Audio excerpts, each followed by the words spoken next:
पिता परमात्मा पूर्ण ब्रह्म सारी सृष्टि के रचनहार कुल मालिक कबीर परमेश्वर जी, ये हम सब आत्माओं के उत्पत्ति करता है, ये हमारे पिता हैं। जितनी भी आत्माएं यहाँ इस काल के जाल में फंसी हुई हैं, ये सभी उसी परमेश्वर की आत्माएं हैं, उन्हीं के बच्चे हैं। इस काल भगवान ने हमारा यहाँ पर दुरुपयोग कर रखा है। उसके लिए परमात्मा स्वयं आकर के ये जानकारी देते हैं कि बोली आत्माओं, तुम जहाँ रह रहे हो ये इस काल कसाई का स्थान है। पुण्यात्माओं, आज तक हमें किसी ने ये ऐसा ज्ञान नहीं दिया जिस कारण से हम इसी पीड़ा को, इन्हीं दुखों को और इसी प्रोसेस को, जन्म और मृत्यु, आजीवन इस पेट को ही पालते रहना, इस सारे प्रोसेस को हम यहाँ एक रूटीन मान लिया कि सबके साथ हो रहा है और ऐसा ही होता है, ऐसा ही होगा, और यही फाइनल सिस्टम है यहाँ का। इसलिए हमें कोई ऑब्जेक्शन नहीं रहा। कोई मरो या कोई बचो, कहीं अकाल गिरो, कहीं पर फ्लड आ जाओ, तो हम बाकी बचे हुए सोचते हैं कि हम सुरक्षित हैं। बस हम इतना ही जानकर अपने आप को सुखी महसूस करते हैं। लेकिन जिनके ऊपर वो आपदाएं आई, वो भी पहले ये समझ रहे थे हम सुरक्षित हैं।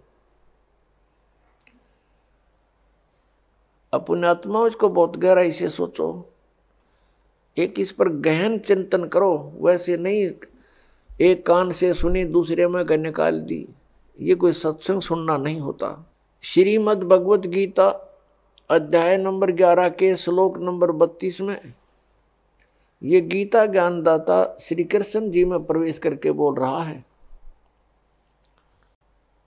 और वो कह रहा है कि मैं काल हूं, मैं सबको खाऊंगा, सबका नाश करूंगा।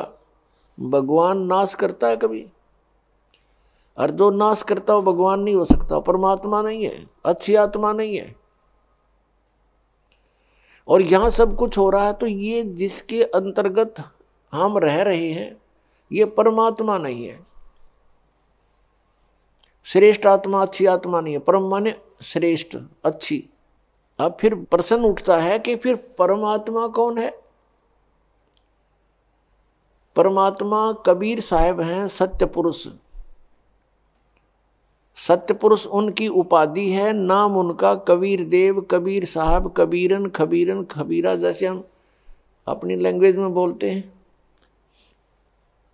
जैसे पलवल को परवर बोलते हैं, पलवल के वहाँ आसपास के क्षेत्र के रहने वाले ग्रामीण पलवल शहर को परवर बोलते हैं। अगर वो परवर कहते तो भी उनका उद्देश्य पलवल की तरफ संकेत है, उनका उद्देश्य पलवल को समझाना है। तो ऐसे ही कबीरन, खबीरन, खबीरा, कबीरा, ये कुरान शरीफ में लिखा है। ये भाषा भिन्न होने से संकेत कबीर साहब की तरफ ही है। जैसे वेदों में कबीर देव, कबीर, उसको ये व्याकरण के ज्ञाता, उस कबीर को वो कवि बोलते हैं, किसका कवि बनता है तो वो कवि साहब समझ लो। हम उसे कबीर देव, जैसे कबीर देव तो लिखना ही पड़ेगा, तो हम कबीर को वह बोलते हैं, तो कबीर साहब कहने लगे।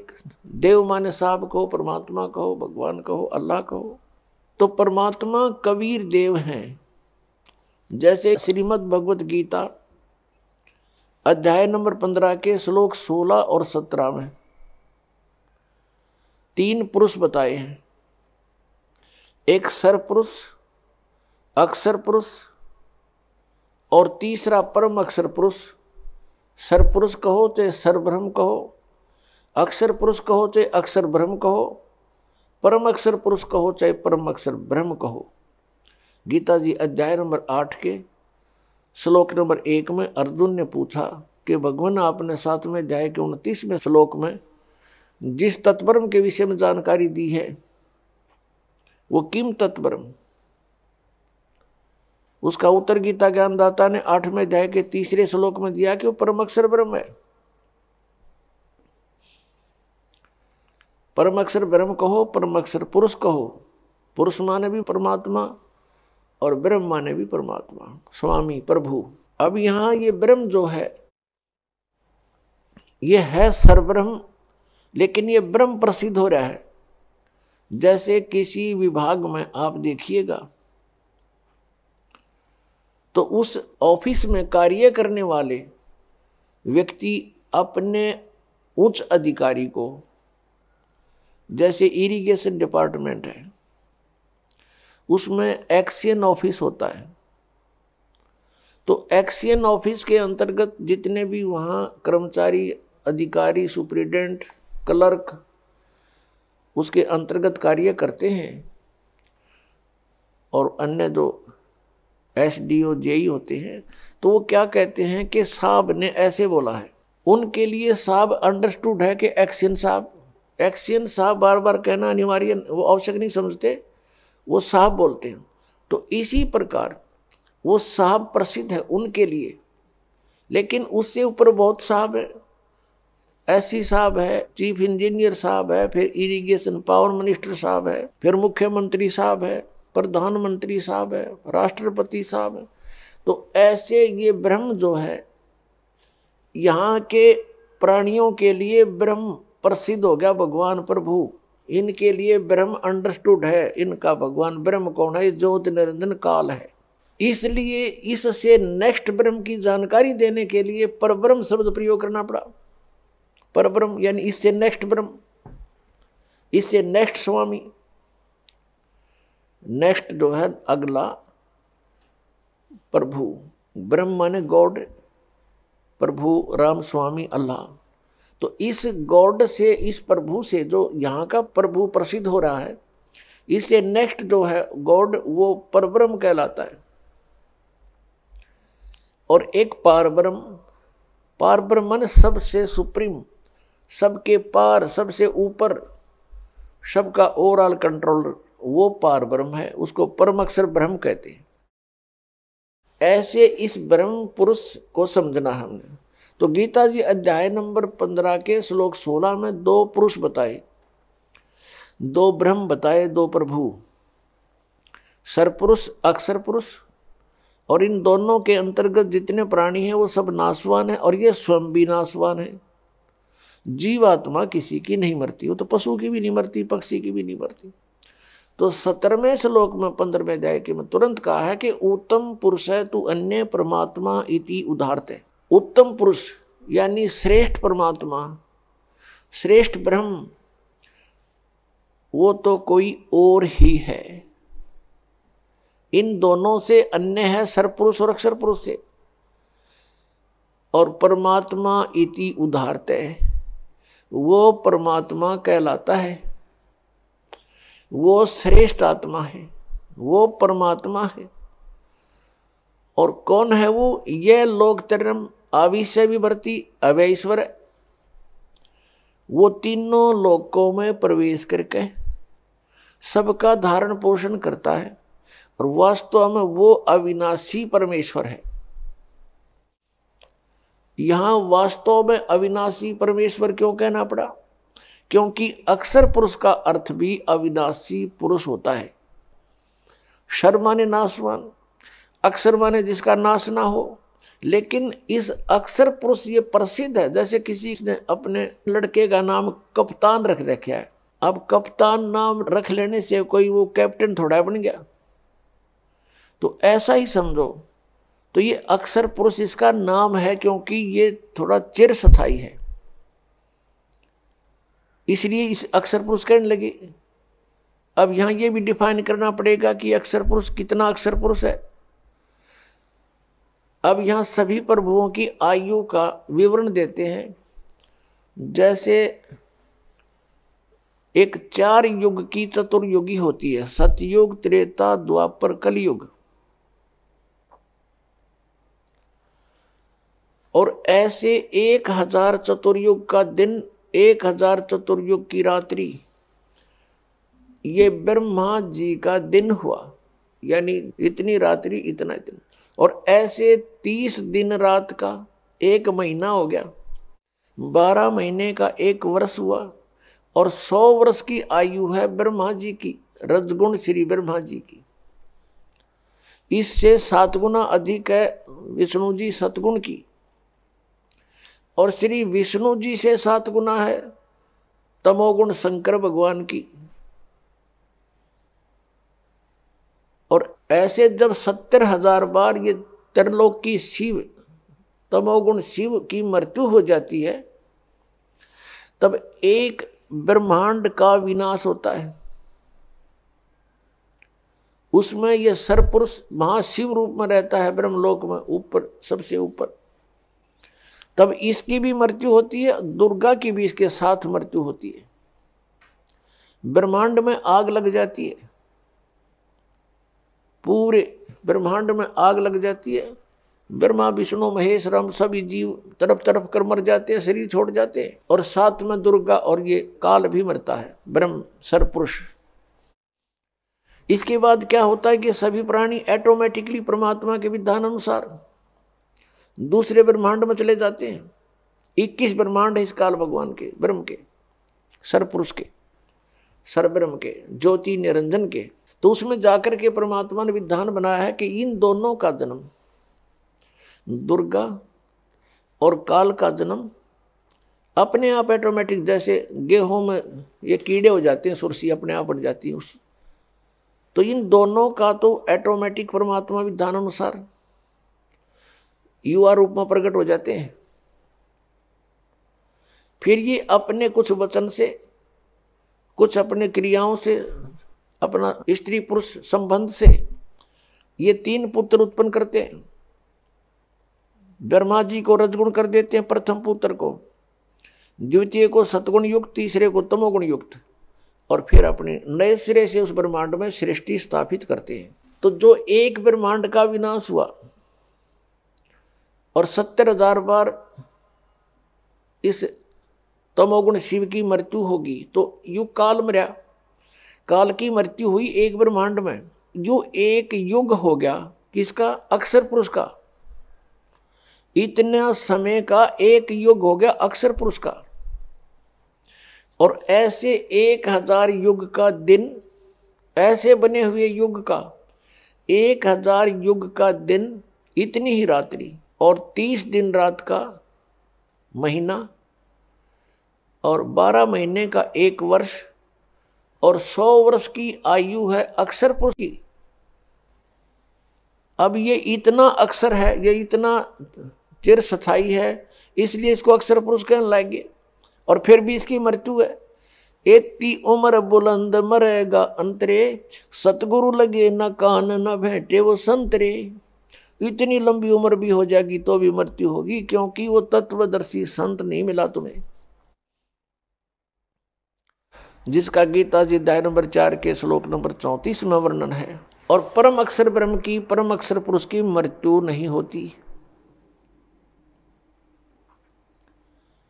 अपने आत्मा श्रीमद् भगवत गीता अध्याय नंबर 15 के श्लोक नंबर 16 और 17 में इसको अक्षर पुरुष बोला है। 16 में सरपुरुष और अक्षर पुरुष। सरपुरुष तो ये ब्रह्म है जिसकी ऐसे मृत्यु होती है इतने समय में, और अक्षर पुरुष इतनी लंबी उम्र, और इसलिए इसको अक्षर पुरुष कहने लगे, अविनाशी। लेकिन ये अविनाशी नहीं है, इसका विनाश होता। इसलिए गीता जी अध्याय नंबर 15 के श्लोक 17 में डिफाइन करना पड़ा कि उत्तम पुरुष है तू अन्य, वो श्रेष्ठ परमात्मा तो कोई और है। और परमात्मा इति उदाहरते, जिसको परमात्मा कहा जाता है वो है सही मायनों में परमात्मा, श्रेष्ठ आत्मा। और ये लोक त्रयम्, और वही तीनों लोकों में प्रवेश करके अविषय विवर्ती अवय ईश्वर है। वो अवय माने अविनाशी, अविनाशी परमेश्वर है वो। अब इसलिए इसमें स्पेशल कहना पड़ा, इसलिए इस कंसेप्ट को क्लियर करने के लिए। तो पुण्यात्माओं, इस तत्व ज्ञान को समझने के लिए हमने बहुत समय लगाना पड़ेगा। अभी तक तो हमारे अंदर अज्ञान भर रखा था, ठोक ठोक कर, युगों से ठोक रखा है। और आत्मा कोई आज की थोड़ी है, ये तो जब से जन्मी है तभी से इस अज्ञान को अपने अंदर फीड करती आ रही है। इसके अंदर कोड वर्डों में सारा कुछ फीड है पिछले पूर्व जन्मों का। अब जैसे अब तो इस बात को समझना बहुत आसान हो गया आध्यात्मिक ज्ञान को। जैसे एक चिप होती है मोबाइल में और उसमें 40-40 घंटे का 50-50 घंटे का सत्संग आ जाता है। और इतनी गो है कति बिल्कुल। ये तो एक परमात्मा द्वारा बनाए गए मनुष्य बनाई गई है। और जिस परमात्मा ने मनुष्य भी बनाया वो क्या बना सकता है? तो हमारे अंतःकरण में आत्मा में परमात्मा ने ये सब ऐसा सिस्टम फिट कर रखे। असंख्य जन्मों का रिकॉर्ड आपके अंदर कोड वर्डों में जमा है। तो वो हमारे अंदर फीड है। अब गीता जी अध्याय नंबर 11 के श्लोक नंबर 32 में ये गीता ज्ञान दाता कहता मैं तो काल हूं और सब न खाऊंगा, सब न मारूंगा। 11वें अध्याय के 21वें श्लोक में अर्जुन कह रहा है भगवान आप तो देवताओं को भी खा रहे हो, कुछ आपकी जाड़ा में लटक रहे हैं और आपसे प्रार्थना कर रहे हैं बख्श दो, मंगल हो मंगल हो। वेदों के सतोत्तरों से आपकी स्तुति भी कर रहे हैं, आप तो उनको भी खा रहे हो। तो यहां इसने स्पष्ट कर दिया भाई मैं तो काल हूं और सब न खाऊंगा। तू ना युद्ध करेगा तो भी इनको मार डालूंगा। तो हम जहां रह रहे हैं ये काल है और ये कसाई बताया परमात्मा ने। काल कसाई हस्त है, सर्वलोक को खाए, अंकुश निर्गुण नाम का ये सतगुरु दर पकड़ा जावे। सतगुरु के दरबार में कबीर परमात्मा जब आते हैं और उसकी शरण में जैसे हम आ जाते हैं, जैसे अब इस दास को भेज दिया परमात्मा ने, अपनी वही पावर दे करके शक्ति दे दी। काम उन्हीं की शक्ति, उन्हीं के हाथ में रिमोट है इस दास का। तो अब इस परमात्मा की शरण में इस दास के माध्यम से आने से भी आपको उतना ही प्रोटेक्शन मिलेगा। तो उन्होंने क्या बताया है कि जैसे तुम यहां ऐसे लोक में रह रहे हो, जैसे कसाई बकरे पालता है और वो सर्व सुविधाएं देता है अपने बकरों को स्वस्थ बना रखने के लिए, उनसे प्रजनन करवाता है, नर मादा को उसमें छोड़ देता है और वो बोले बकरे बच्चे उत्पन्न करते हैं, बकरे बकरियां। और उनमें कितनी ममता होती है। किसी के बच्चे को दूसरा बकरा या बकरी टच कर देता है तो उसके साथ भिड़ने को पहुंच जाते हैं वो बकरे बकरियां, उसके माता पिता, और खूब युद्ध करते हैं कि मेरे बच्चे को तूने क्यों सता दिया। और सभी सुविधाएं उनको प्राप्त होती हैं, यानी जलाशय बनाया हुआ होता है, उनके ऊपर शेड डाल रखा होता है, झोपड़ी, उनके लिए चरागाह बनाई होती है। अब वो बकरे ये सोचते हैं कि देख हमारा भगवान, हमारा स्वामी, हमारा प्रभु कितना दयालु है, हमारी कितनी केयर टेक करता है, कितनी देखभाल करता है, कितनी सुविधाओं का ध्यान करता है, कितना व्यवस्था कर रखी है। जिस कारण से वो उसको अपना एक दयालु स्वामी मानते हैं। और जब वो कसाई उन बकरों में आता है, उसको एक नेक इंसान मान के, अपना हितैषी जानकर वो भोली आत्माएं, वो बकरे उसके पास आ जाते हैं। कोई तो उसको चाटता है, वो ऐसे हाथ लगाकर देखता है और वो प्यार करते हैं, जीभ से चाटते हैं उसको, अच्छा नेक आदमी मान के। और वो ये देख रहा होता है ये कितने किलो का हो गया, मांस कितना हो गया, ये कितने का बिकेगा। और वो भोली आत्मा उसको अपना मालिक मान रहे हैं। और कोई ऐसे दोनों पैर उठाकर उसको प्यार देने की चेष्टा करता है, यानी इतने उसके ऊपर कुर्बान हो जाते हैं वो भोली बकरे। और फिर वो देखते हैं कि जब ऑर्डर आता है उसको 10-20 बकरों का, तो वो ना देखता किसकी माँ मरेगी, किसका बेटा मरेगा, किसी का भाई मरेगा, किसकी बहन मरेगी। डंडा लेकर और मोटे मोटे छांट लेता है और जाके कड़च कर देता है। बकरों में हाहाकार मच जाती है, वो भागते फिरते हैं, उसमें पता है उनको कहाँ बिजली गिर गई। अब किसी का बेटा गया तो माँ रो रही है, किसी का भाई गया बहन रो रही है, चिल्ला रहे हैं बुरी तरह, वहां पर ब्याह म्याह करके करते रहे। वो कुछ वो पाल इसलिए रखे। तो परमात्मा कबीर जी ने आगे बताया कि आपके प्रभु की ये दशा है जैसे उस कसाई की है। अब यहाँ इस पृथ्वी से परमात्मा कबीर जी से तप करके प्राप्त करी, और इसमें हम अपनी गलती से इसके साथ आ गए। अब इसने हमारा दुरुपयोग किया है, हमें सताने का हर संभव प्रयत्न किया है। कारण क्या है कि ये चाहता है कि इनको जितना दुखी करूंगा उतना ही वो सतपुरुष कबीर साहब दुखी होगा, क्योंकि ये उसके बच्चे हैं। इसलिए इसने हमारे को यहाँ दुखी करने में कोई कसर नहीं छोड़ रखी। अन्य पशु पक्षी बना दिए, उसमें सिरे से ही सब कुछ कष्ट है, और फिर उन्हीं में से मच्छर हैं, सर्प हैं, सिंह हैं, शेर, और ये मनुष्य को मारने के लिए, इनको पीड़ा देने के लिए तैयार कर दिए। अन्य कीटाणु बना दिए जिनसे इनको इन्फेक्शन हो, मर जाए, इनको बीमारियां लग जाएं। यानी कोई भी कसर उसने नहीं छोड़ रखी जो हमें वो दुखी कर सकता है, सब तरह से तंग कर रहा है। और हम फिर भी इसको भगवान मानते हैं, जा रहे हैं, क्योंकि हम देख रहे हैं कितनी अच्छी पृथ्वी है, इसमें फल फ्रूट लगे हुए हैं, बगीचे बने हुए हैं, झरने चल रहे हैं, सूर्य उदय हो रहा है, शीतल हवा चल रही है, काजू किस्म सेब संतरे मेवा लगी हुई है। हम ये सोचते हैं बड़ा भगवान, बड़ा दयालु परमात्मा, हमारी कितनी सुविधा कर रखी है। और तब वो भगवान कहाँ गया? किसी का बेटा मर गया, किसी की बेटी मर गई, एक्सीडेंट में मार दिया, कहाँ गया वो भगवान? वो दयालुता कहाँ गई उसकी? तो परमात्मा हमें याद दिलाते हैं, तुम उस लोक को छोड़ आए जहां तुम सुखी थे, मृत्यु नहीं होती थी, तुम्हारे अंदर वृद्ध अवस्था नहीं होती थी। अब यहां प्राणी वृद्ध अवस्था को कति पसंद नहीं करता, और मृत्यु को तो करना है किसने है? मृत्यु तो 95 वर्ष का हो गया व्यक्ति आशा करता है कि अभी जीवित और रहूं। आशा सभी करते हैं और करनी भी चाहिए, क्यों? तो जन्म हुआ फिर मरे किस लिए? तो हम सभी इस चीज को बुरा मानते हैं कि ना तो बुढ़ापा होना चाहिए और ना मृत्यु होनी चाहिए। ये हमने घड़ी खटका है, और यहाँ डेफिनेट है, हम देख रहे हैं सभी में वृद्धावस्था आएगी, सब मरेंगे। अब हमने ऐसा क्यों लग रहा है? क्योंकि हम ऐसे स्थान पर रहा करते थे जहां जरा और मरण नहीं होता था। जरा मीन वृद्धावस्था। श्रीमद् भगवत गीता अध्याय नंबर 7 के श्लोक नंबर 29 में कहा है कि अर्जुन, जो जरा मरण मोक्षाय यतन्ति ते मम आश्रित है, मेरे ज्ञान का आश्रय करके जो जरा और मरण से छूटने के लिए यत्न कर रहे हैं, ते ब्रह्म तत्विदु कृष्णम अध्यात्म अखिलम च कर्मम, वो सारे अध्यात्म से और सभी कर्मों से और तत्ब्रह्म से परिचित है। वो केवल जरा और मरण से छूटने का प्रयत्न जो कर रहे हैं, वो किसी और वस्तु की डिमांड नहीं करते, तो वो उस तत्ब्रह्म से परिचित हो चुके हैं और सारे कर्मों से परिचित हो चुके हैं।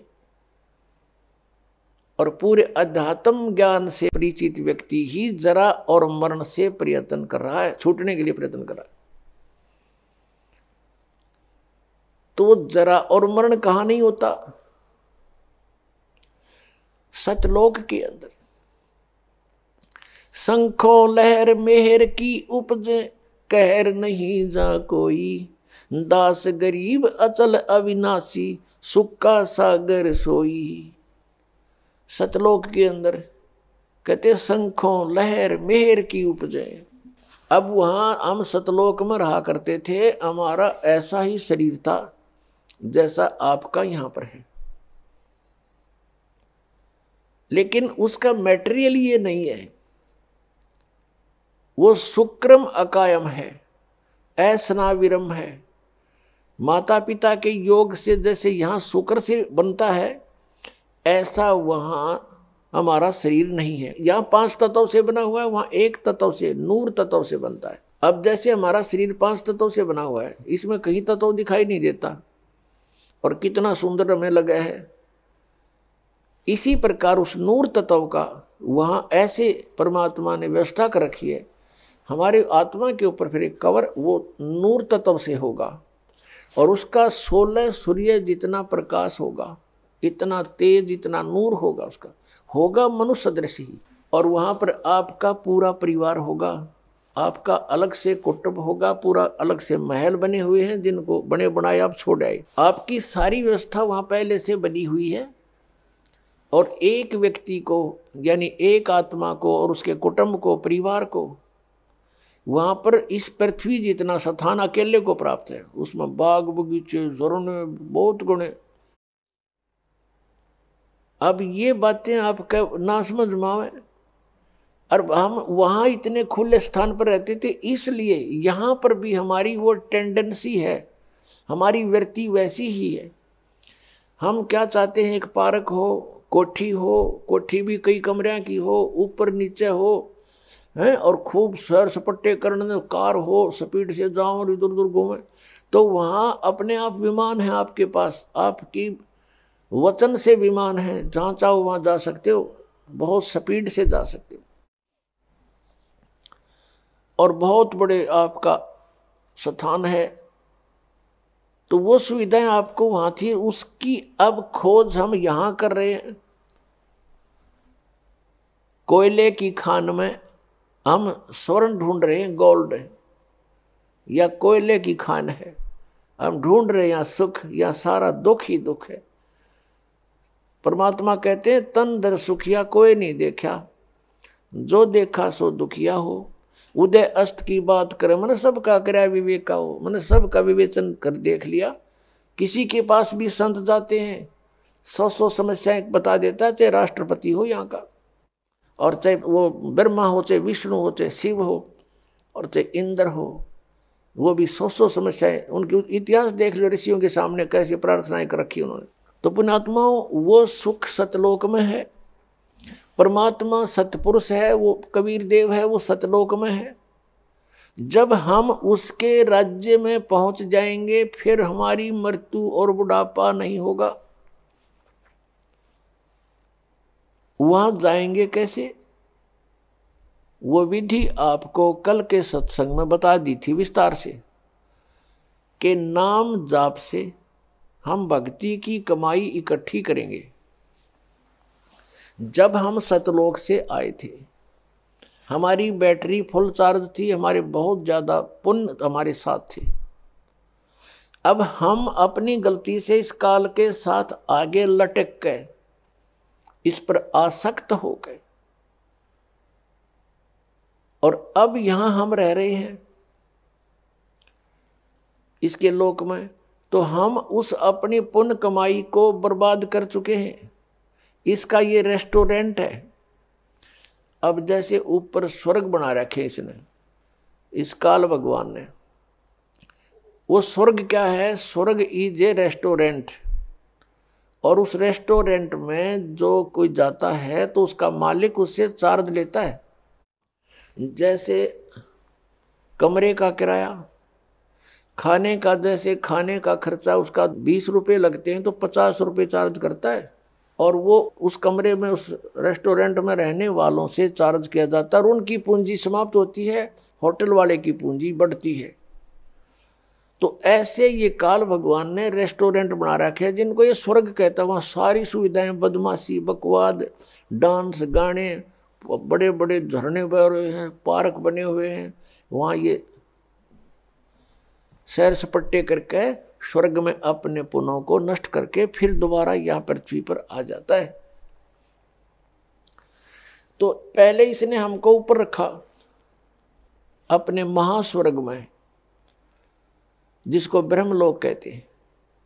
और ये स्वयं गुप्त रहता है। उसने वहाँ ब्रह्मलोक में एक इंद्र का लोक, एक महाइंद्र का लोक, और महाइंद्र के लोक में इसने ऊपर बना रखे हैं फिर नकली सतलोक, यानी सच्चे सतलोक की, रियल सतलोक की डुप्लीकेट नकल बना कर यहाँ स्थापित कर दिए कि कल को इनको कोई बताने आ भी जावे सतलोक वाला, कोई परमात्मा या उसका कोई भेजा हुआ दूत, तो ये भ्रमित रहे कि यहाँ है सतलोक, इसी में धक्के खाते रहे।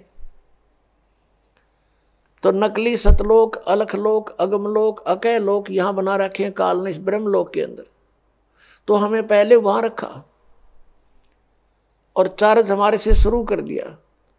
फिर हमारी पूंजी कुछ कम हुई तो नीचे वाले स्वर्ग में रखा, जहां इंद्र का लोक एक अलग से है, कोमन स्वर्ग बोलते हैं उसको। और उसमें भी जब पुण्य समाप्त हुए पृथ्वी पर पटक दिया, मनुष्य बनाकर पटक दिया, यहां जन्म दे दिया स्त्री पुरुष बना करके। फिर यहां पर हमारे इतने पाप इकट्ठे होते चले गए। पुण्य क्योंकि शास्त्र अनुकूल साधना से बनते हैं, शास्त्र अनुकूल साधना इसने मिथ्या करवा दी।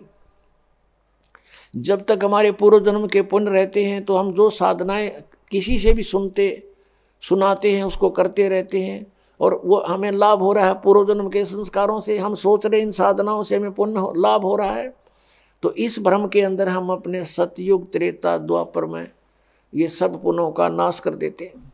और उस दौरान परमात्मा आते हैं, स्वयं चारों युगों में आते हैं, क्योंकि अपने का दुख अपनों को ही होता है। उस परमात्मा से हमारा कष्ट सहा नहीं जाता। हम रोते हैं, चिल्लाते हैं, किसी का बेटा मर गया, किसी की बेटी मर गई, लेकिन वो परमात्मा फिर वहाँ से चल कर आते हैं। हमें ज्ञान देना चाहते हैं कि तुम जहाँ रह रहे हो ये स्थान ठीक नहीं, ये काल का लोक है, और यहाँ जितनी बार जन्मोगे ये संकट तुम्हें झेलने पड़ेंगे।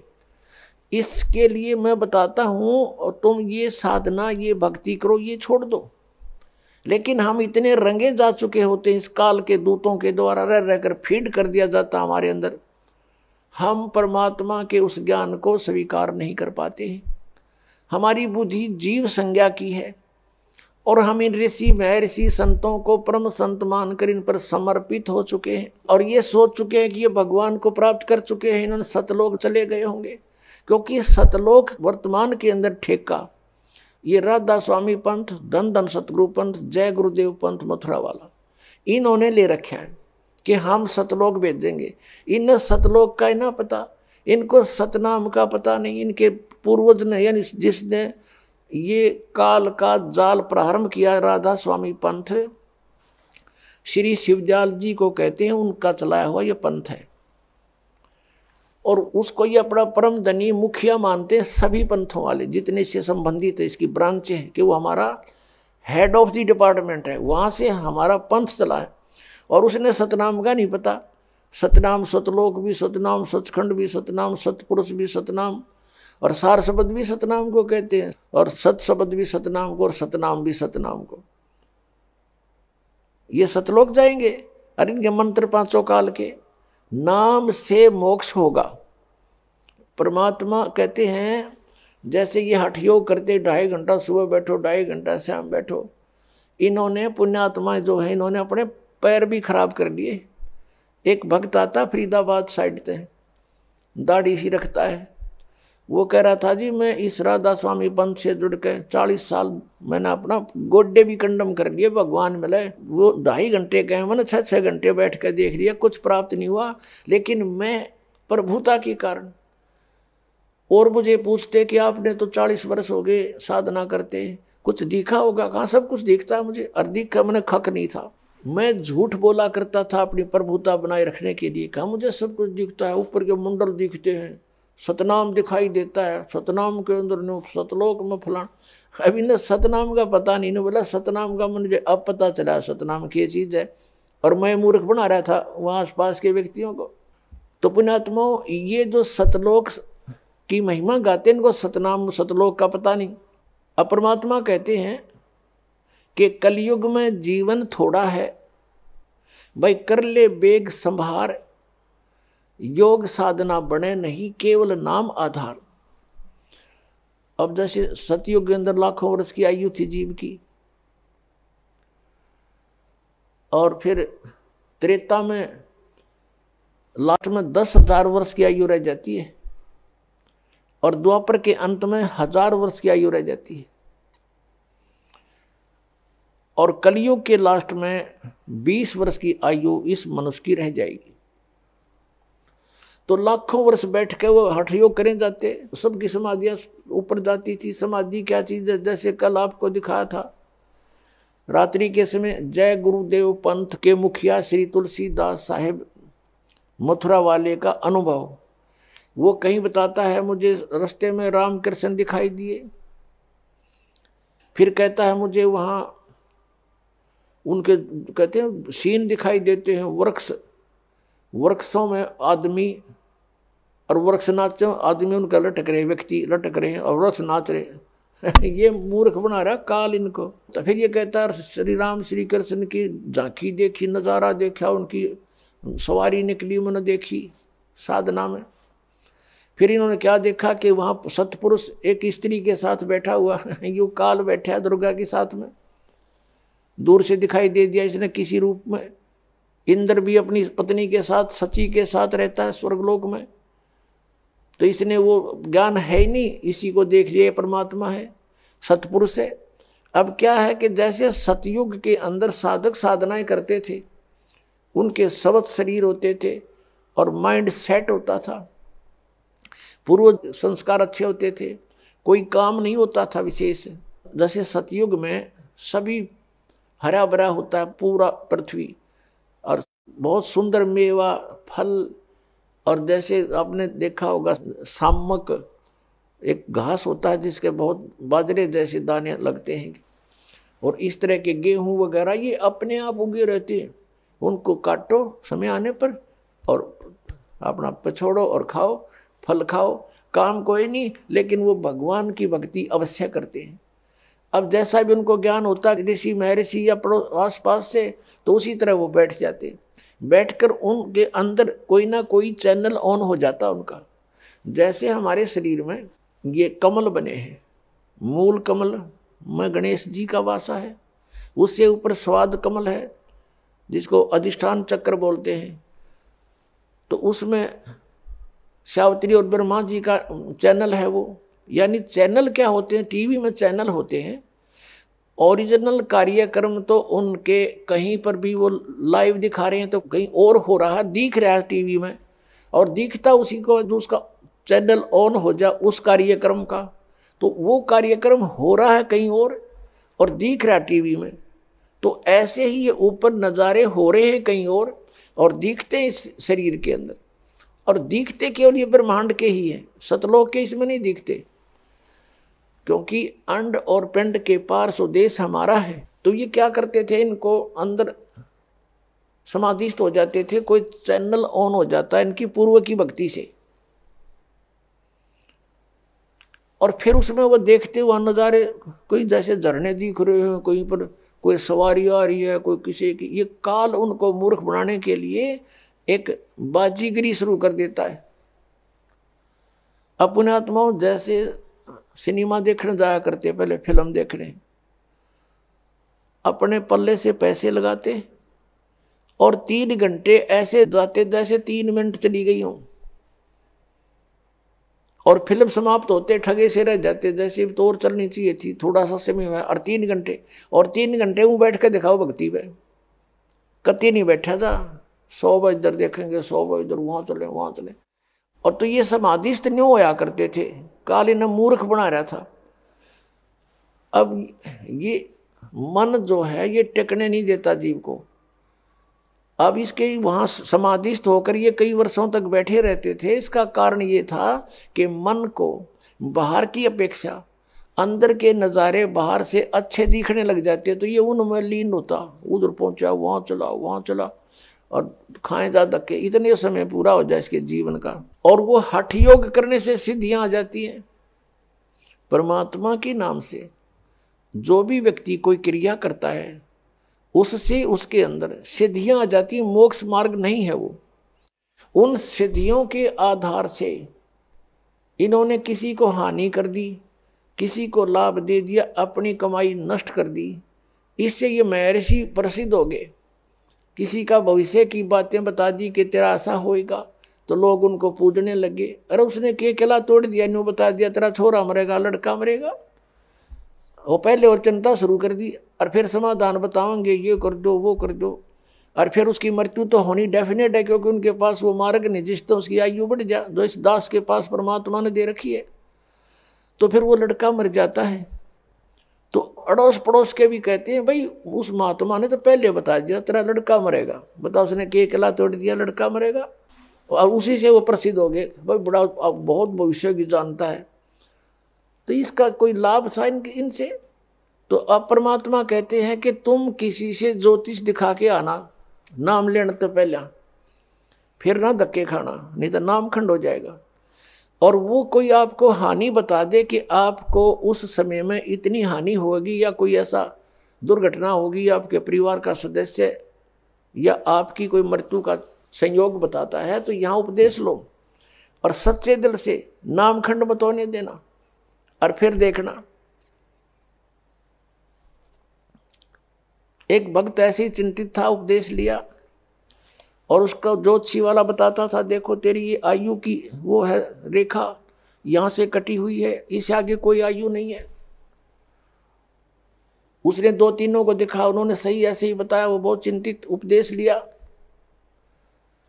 भक्ति करता रहा डर के, क्योंकि जिसने मौत दिखाई देती है वो भक्ति डट के करता है, बकवाद छोड़ देता है।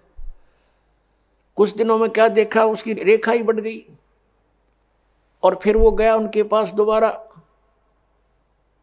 उसकी जो आयु बताई थी उसके बाद फिर वो गया वैसे, उसने ये कहने के लिए कि तुम तो झूठ बोल रहे थे। उसने जन्म पत्री भी बनवा रखी थी। तब वो देखने वालों ने दोबारा कहने लगा, तेरा हाथ दिखा, अग्नाम नहीं दिखाया करते हाथ, बकवास करते हो तुम। वह जन्म पत्री उनका एक विशेष पुरोहित था, उसके पास रखी थी। उसने पढ़ कर देखी कि कितनी उम्र होगी तेरी, कि मेरी 30 वर्ष, और तुझे तो 25 वर्ष में मर जाना चाहिए था। तो वो भक्त बोला, तू मरे, हम नहीं मरे, तू मरेगा निकम्मे। राजा तो भी नाम ले लेके अकेला तोड़ दिया, तेने बता दिया 25 साल की उम्र में मरूंगा, तेरे पास समाधान तो था नहीं। तो इस प्रकार ये ऋषि में ऋषि प्रसिद्ध हो गए, और ये काल का जाल है। तो ये जो साधनाएं परमात्मा बताते हैं कि अब स्पष्ट कर दिया प्रभु ने कि कलयुग में जीवन थोड़ा है, और कर ले वेग संभार, वेग माने शीघ्रता से, और योग साधना इबतरी बने नहीं, केवल नाम आधार। जैसे तुलसी साहब जी हुए हैं, वो जिसने रामायण लिखी है, वो भी कहते हैं कलयुग केवल नाम आधारा, सुमर सुमर नर उतरो पारा। अब कौन से राम का, कौन सा नाम, अब नाम के ऊपर बात आ जाती है कि मोक्ष मंत्र के जाप से होगा। मंत्र के जाप से हमारी भक्ति बनेगी, कमाई बनेगी, और उस भक्ति की कमाई से हम फिर दोबारा रिचार्ज होकर के सतलोक जा सकते हैं। हम जब सतलोक से आए थे हम फुल चार्ज थे, यानी हमारे पास हमारे बैग भरे थे हमारी पुण्य कमाई के। इस काल ने हमें लूट लिया, और जो साधना इसने बताई हैं वो अस्थायी लाभ की है। जैसे वेदों में ओम नाम का जाप 5 यज्ञ बताई है, तो ये ओम नाम ब्रह्म का है। ओम नाम की कमाई इस महास्वर्ग में, सतलोक में नहीं, महास्वर्ग में, और इसके नकली सतलोक में, वहाँ हम बर्बाद कराते थे। जैसे आपको बहुत बार बताया है कि एक समय मार्कंडे ऋषि साधना कर रहा था, तब ऐसे समाधिस्थ होकर बैठा था, और जो वर्तमान में इंद्र होता है स्वर्ग का राजा, वो यज्ञ तप आदि से बनता है। तो उसको एक हिदायत इंस्ट्रक्शन होती है, उसके लिए एक चेतावनी होती है कि तेरे शासन काल में यदि कोई इंद्र की गद्दी प्राप्त करने योग्य तप कर लेगा तो तुझे गद्दी से हटाना पड़ेगा और उसको गद्दी पर नियुक्त करेंगे। तो ये भी चिंता उसको रहती है कि मेरे शासन काल में कोई इंद्र की गद्दी प्राप्त करने योग्य कोई यज्ञ या साधना ना कर ले, तप ना कर ले। इसलिए वो अपने देवताओं को पृथ्वी पर एज ए CID इंस्पेक्टर छोड़ देता है। तो ऐसे किसी दूत ने जाकर के इंद्र को बताया कि बंगाल की खाड़ी में एक मार्कंडे नाम के ऋषि बहुत दिनों से साधना कर रहे हैं, तप कर रहे हैं। इंद्र को चिंता हुई, उसने एक उर्वशी अपने लोक से एक सुंदर औरत भेज दी, सब हार श्रृंगार उसको दे दिए, उसको एक सिद्धि भी दे दी कि उस ऋषि के आसपास ऐसा वातावरण बना दे बसंत जैसा सुगंध छोड़ दे। और उसने ऐसा ही किया। और फिर वो सामने जाके खड़ी होगी, सब सुंदर आभूषण पहने हुए। मार्कंडेय ऋषि की आधी आंखें खुली, आधी बंद थी, समाधिस्थ था। और वो देख रहा था सांग ब्रह्मलोक में। उधर से वो उर्वशी उसके सामने नाचने लगी, डांस करने लगी थोड़ी सी दूरी पर। कभी कैसी अदा करती है, कभी कैसे, लेकिन उसने नजर ऐसी थी कि ये ऋषि कुछ हरकत करेगा मेरे साथ, ऐसा नहीं हुआ। तब उसने सोचा कि बात बनी नहीं। उसने सभी वस्त्र उतार दिए, नेक्ड खड़ी होगी। तब मार्कंडेय ऋषि ने कहा कि हे बेटी, हे बहन, हे माई, तू यहाँ किस लिए आई, कारण बताइए। शर्मिंदा होगी उर्वशी, कपड़े पहन लिए और कहने लगी कि हे ऋषि जी, मेरे स्वरूप को देखकर यहाँ के सभी तपस्वी डामाडोल हो गए, इनका देख ले जाकर के बुरा हाल हो चुका है। और आप जानो आपकी समाधि कहाँ थी। तब मार्कंडेय ऋषि ने बताया कि मेरी समाधि वहां पर थी जहां तेरे जैसी तो वहां डांस करने वालियों की दासियां थी, साथ साथ, यानी सेवन साथ साथ तेरे जैसी तो उनके चरण धोने वाली थी, इतनी सुंदर है वो। मैं उनके डांस देख रहा था, तेरे क्या देखूं फिर मैं। तब उर्वशी ने कहा कि आप मेरे साथ इंद्रलोक चलो। मार्कंडेय ऋषि ने कहा कि तेरे से कोई सुंदर हो उसने भेज जा तू। तो वो कहने लगे जी, स्वर्ग के राजा की पत्नी, इंद्र की पत्नी मैं ही हूं, और मेरे से सुंदर उस स्वर्ग में कोई औरत नहीं है। तो फिर मार्कंडेय ऋषि ने कहा कि जब तेरा इंद्र मरेगा तू क्या करेगी। उर्वशी ने कहा कि मैं ऐसे ऐसे 14 इंद्र वरूंगी, 14 अपने आत्माओं। एक शास्त्र अनुकूल साधना त्याग कर मनमाना आचरण करने से और इस काल के दूतों की बताई भक्ति करने से उस पुण्यात्मा ने इतनी कठिन साधनाएं की होंगी कभी, कि वो इतनी लंबी उम्र स्वर्ग की प्राप्त कर ली उसने कि 1008 चतुर्युग तक वो स्वर्ग में रहेगी एज ए पटरानी, एज ए मतलब इंद्र की पत्नी के रूप में रहेगी। और जो इंद्र होगा उसका, इंद्र का शासन काल, Indra is a post, Indra का शासन काल वो 72 चतुर्युग का होता है। एक चतुर्युग में सतयुग, त्रेता, द्वापर, कलयुग, ये 4 युग होते हैं। तो ऐसे ऐसे 72 चतुर्युग तक एक इंद्र का शासन काल होता है। और उसकी मृत्यु के बाद दूसरा इंद्र उसी पोस्ट पर बैठ जाता है। और वो जो सची नाम की औरत है, वो पुण्यात्मा कभी इतने पुण्य कर चुकी है कि वो उनके साथ कांस्टेंट बनी रहेगी, इंद्र बदलते रहेंगे, वो उनकी पत्नी सबकी बनी रहेगी। इतना ये सुख स्वर्ग में ईसन सुख मानने है, जिसका गणा समय स्वर्ग में बीत जा, उसको ये टीरी खा बतावे सबसे अच्छा पुण्यकर्मी। अब इन मार्कंडेय ऋषि ने पूछा कि जब इंद्र मरेगा तू क्या करेगी, कि मैं 14 इंद्र मरूंगी। मार्कंडेय ऋषि बोला कि वो 14 भी मरेंगे, तू फिर क्या करेगी। तब वो क्या बताती है कि मैं तो गधी बनूंगी मृतलोक में, और जितने इंद्र में भोगूंगी वो सारे गधे बनेंगे, अपना पुण्य भोग कर, स्वर्ग का राज्य भोग कर। तब मार्कंडेय ऋषि ने कहा कि फिर मुझे तू किस लिए अपने इसे गंदे लोक में ले जावे थी, जिसका राजा गधा बने और रानी गधी बने। तो क्या कहती है, मैं अपनी इज्जत रखने के लिए वहां जाऊंगी तो ये कहेंगे तू हार कर आगी। अपनी इज्जत रखने के लिए मैं आपको इंद्रलोक में चलने के लिए कह रही थी। तो मार्कंडेय ऋषि ने कहा, ए भोली आत्मा, आप ही स्वीकार कर रही है कि मैं मृत्यु के उपरांत गधी बनूंगी, और अब भी तू गधी 14 खत्म करेगी, और फिर भी इज्जत की ठेकेदार नहीं बनी बैठी है कि मेरी इज्जत रह जाएगी, भाग जहां से। अब पुण्यात्मा उसी समय इंद्र आ गया। इंद्र ने कहा कि बंद नवाज, इंद्र की गद्दी प्राप्त करो, तुम जीते हमारे। मार्कंडेय ऋषि कहता है, अरे इंद्र क्या कहता है, इंद्र का राज तो मेरे लिए काग की बीट है, और आजा बेटा बैठ, तुझे मैं मार्ग बताता हूँ। मार्कंडेय ऋषि कहता है कि बैठ जा बेटा, मैं तुझे भक्ति मार्ग बताता हूँ।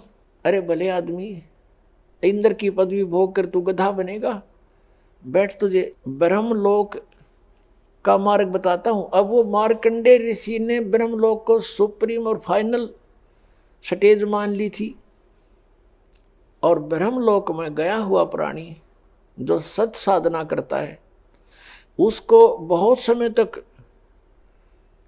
समय तक यानी एक ब्रह्मा की मृत्यु होएगी, तब तक उसका महास्वर्ग का समय निर्धारित हो जाता है। जो ब्रह्मलोक में चले जाते हैं उनका इतने पुण्य बन जाते हैं भक्ति से, ओम नाम के जाप से। अब मार्कंडेय ऋषि ने यही फाइनल मान रखा था कि इस तो ऊपर कोई जगह है कोई नहीं, स्वर्ग में चलेंगे, महास्वर्ग में जाएंगे यानी ब्रह्मलोक में।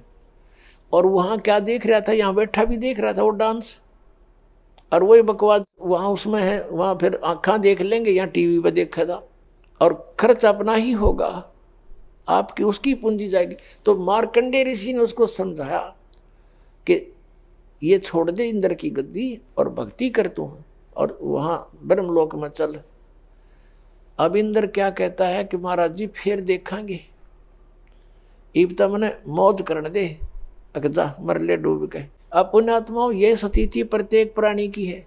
जैसे इस दास के साथ प्रारंभ में ऐसे बीता, किसी मित्र को, प्यारे को, रिश्तेदार को, या वैसे कोई संपर्क में आए व्यक्ति को समझाते थे कि भक्ति करो, क्योंकि जिसके पास अच्छी पोस्ट है, दो पैसे समय पर प्रयोग करने को हैं, या किसी के पास धन है, अच्छे बिजनेस है, वो सामने गुट्टी लावे और 100 बकवादों में ध्यान उसका रहता है। तो उसे हम कहते कि भैया भक्ति करो, परमात्मा का नाम लो। पहले तो वो कहते किसी ने देखा भगवान। अब देखो पुण्यात्माओं, हमने समझना है, वो तो जैसे बोली वो बोल लेंगे, उनको ज्ञान जितना उतना ही बोलेंगे, और फिर क्या कहते हैं, देखी जाएगी जो होगी। अब किसने देखा है?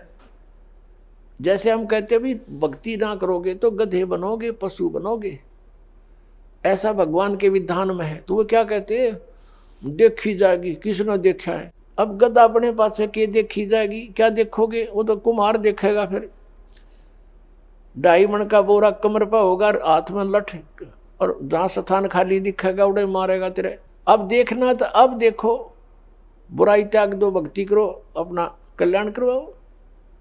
फिर वो क्या कहते हैं, किसने देखा है, किसने देखा आगे का कि ऐसा होगा। अब पुण्यात्माओं, जैसे 5-4 अंधे जा रहे हों एक मार्ग पर, आगे से आंखों वाला उनको मिले और वो कहे भाई कहाँ जा रहे हो सूरदास, वो कहते हैं बाग में जा रहे हैं। उनको कोई बताया कि ये बाग नहीं है, इधर तो आप जा रहे हो, ये तो वन है, घोर वन, इसमें भयंकर हिंसक प्राणी हैं, तुमने खा जाएंगे, इधर मत जाओ, वापस आओ, आपको दूसरा रास्ता बताता हूं। अब वो अंधे न्यू कहें कि किसने देखा है, देखी जाएगी। अरे भले आदमी, जो आपको बता रहा है वो देखकर बता रहा है, आंखों वाला है वो, और आपको जो बता रहा है वो सारी आपके साथ बीतेगी उस जंगल में, बियाबान में। तो यही स्थिति थी आप और हम की थी। जिन महापुरुषों की आंखें थी, दिव्य दृष्टि खुली थी, वो आंखों वाले थे। उन्होंने इतने 12 ग्रंथ बनाए हमारे लिए, हम अंधों के लिए, कि तुम हमारी बात पर विश्वास कर लेना, ना दिखता हो तो।